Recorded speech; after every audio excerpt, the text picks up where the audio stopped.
Hello guys, welcome to Toki Talks. How to prepare IGNO assignment. IGNO assignment എങ്ങനെ എഴുതാം? 100% mark എങ്ങനെ confirm ചെയ്യാം?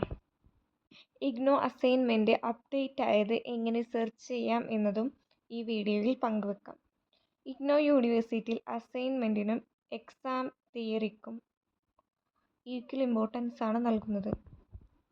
അതുകൊണ്ട് തന്നെ അസൈൻമെൻറ്റ് നന്നായിട്ട് എഴുതിയാൽ അത്യാവശ്യം മാർക്ക് സ്കോർ ചെയ്യാൻ പറ്റും.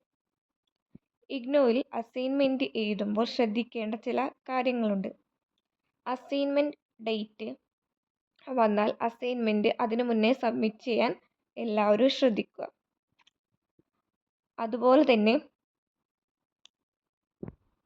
അസൈൻമെൻറ്റ് നീറ്റ് ആൻഡ് ക്ലിയർ ആയിട്ട് പ്രസൻറ്റ് ചെയ്യുക. ഹാൻഡ് റിറ്റൻ യൂസ് ചെയ്തിട്ട് മാത്രമേ എഴുതാൻ പാടുകയുള്ളൂ. അതുപോലെ കോപ്പി പേസ്റ്റുകൾ ഒഴിവാക്കുക.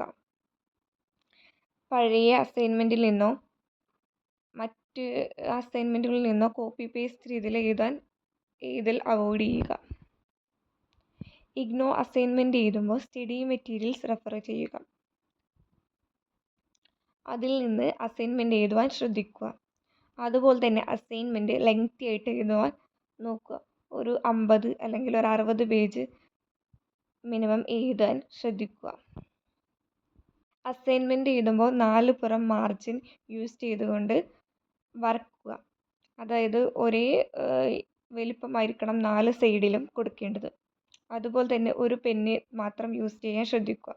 നീല കളറാണെങ്കിൽ നീല കളർ മാത്രം, ബ്ലാക്ക് ആണെങ്കിൽ ബ്ലാക്ക് മാത്രം. ഇഗ്നോ അസൈൻമെൻറ്റിൽ ഓൺ വേർഡ്സ് യൂസ് ചെയ്യാൻ ശ്രമിക്കുക.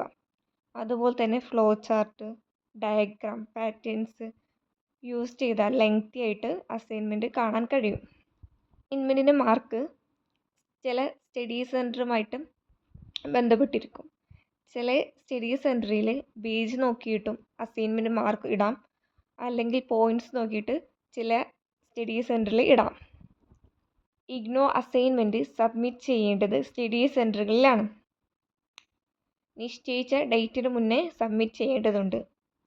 അസൈൻമെൻറ്റ് എഴുതുമ്പോൾ ഒരു ക്വസ്റ്റ്യൻ കഴിഞ്ഞിട്ട് സെക്കൻഡ് ക്വസ്റ്റ്യൻ എഴുതുവാൻ നെക്സ്റ്റ് പേജിലാണ് തുടങ്ങേണ്ടത്. അതായത് നമ്മളിപ്പോൾ ഒരു പേപ്പറിൽ എഴുതുകയാണെങ്കിൽ അതിൽ വാക്യ സ്ഥലം ഉണ്ടെങ്കിൽ അവിടെ എഴുതാതെ പുതിയ പേജ് എടുത്ത് അവിടെ അസൈൻമെൻറ്റ് എഴുതുവാൻ ശ്രദ്ധിക്കുക. സെക്കൻഡ് ക്വസ്റ്റ്യൻ എഴുതുവാൻ ശ്രദ്ധിക്കുക. അതുപോലെ തന്നെ അസൈൻമെൻറ്റിലെ ക്വസ്റ്റ്യൻസ് എല്ലാം അങ്ങനെ റിപ്പീറ്റ്ലി അങ്ങനെ ചെയ്യാൻ ശ്രമിക്കുക. ഓരോ ക്വസ്റ്റ്യൻ്റെയും അല്ലെങ്കിൽ ഓരോ പേജിൻ്റെയും പേജ് നമ്പർ അടിയിൽ ജസ്റ്റ് ചെറുതായിട്ട് ഒരു പെൻസിൽ യൂസ് ചെയ്തുകൊണ്ടോ പേന യൂസ് ചെയ്തുകൊണ്ടോ ചെറുതായിട്ട് നോട്ട് ചെയ്യേണ്ടതുണ്ട്. നമുക്ക് പെട്ടെന്ന് പേജ് നമ്പർ എത്രയായെന്ന് അറിയാൻ അത് മനസ്സിലാവും.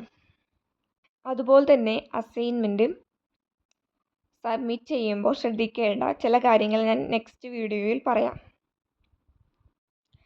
അസൈൻമെൻറ്റ് എഴുതുമ്പോൾ ഒരു ക്വസ്റ്റ്യൻ, ഇപ്പോൾ ഫസ്റ്റ് ഒരു ക്വസ്റ്റ്യൻ ആണെങ്കിൽ അതിന് ഇൻട്രൊഡക്ഷൻ, പിന്നെ അതിൻ്റെ ഉള്ളടക്കം, അതിൻ്റെ ഉള്ളിൽ എന്തൊക്കെ നമുക്ക് വേണം, പോയിൻറ്റ്സ് ആയിട്ട് എഴുതാതെ ലെങ്തി ആയിട്ട് നമ്മൾ പാരഗ്രാഫായിട്ട് എഴുതുവാണെങ്കിൽ കൂടുതൽ പേജ് നമുക്ക് എത്തിക്കാൻ കഴിയും. അതിൻ്റെ ഉള്ളിൽ നമുക്ക് ഫ്ലോ ചാർട്ടോ പാറ്റേൺസോ അങ്ങനെയൊക്കെ നമുക്ക് എഴുതാം. ലാസ്റ്റ് കൺക്ലൂഷൻ എഴുതുവാൻ ശ്രദ്ധിക്കുക. ഈ ഇൻട്രൊഡക്ഷനും കൺക്ലൂഷനും സബ് ഹെഡിങ് ആയിട്ട് കൊടുക്കാതിരിക്കാൻ ശ്രദ്ധിക്കുക. അതിൽ തന്നെ ഈ ഒരു ക്വസ്റ്റ്യൻ്റെ ആൻസറിൽ തന്നെ കുറേ സബ് ഹെഡിങ്, പാരഗ്രാഫ് അതൊക്കെ നമുക്ക് ഉൾപ്പെടുത്തിയാൽ ക്വസ്റ്റ്യന് ലെങ്തിയും കിട്ടും. സ്റ്റഡി മെറ്റീരിയൽ റെഫർ ചെയ്തിട്ടുള്ള ചില കാര്യങ്ങളൊക്കെ അതിൽ ഉൾക്കൊള്ളിക്കാൻ ശ്രദ്ധിക്കുക. അപ്പോൾ നമ്മൾ അസൈൻമെൻറ്റ് നോക്കുന്ന ആൾക്ക് ഒരു നല്ലൊരു അസൈൻമെൻ്റ് ആയിട്ട് തോന്നുകയും ചെയ്യും. അസൈൻമെൻറ്റ് എഴുതേണ്ടത് അസൈൻമെൻറ്റ് പേപ്പർ, അതായത് A4 പേപ്പറിലാണ് അസൈൻമെൻറ്റ് എഴുതേണ്ടത്. ഇഗ്നോയിൽ അസൈൻമെൻറ്റ് അപ്ഡേറ്റ് ആയത് ഡൗൺലോഡ് ചെയ്യാനുള്ള ലിങ്ക് ഞാൻ കമൻറ്റ് ബോക്സിൽ ഇടാം.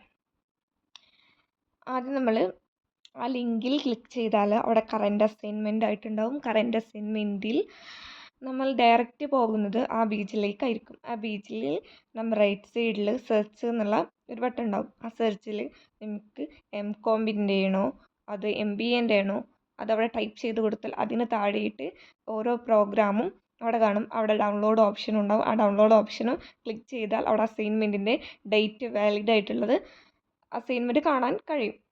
ഇപ്പോൾ അസൈൻമെൻറ്റ് എല്ലാവർക്കും വന്നിട്ടുണ്ട്. അതുകൊണ്ട് തന്നെ അസൈൻമെൻറ്റ് അപ്ഡേറ്റ് ആയിട്ടുണ്ട്.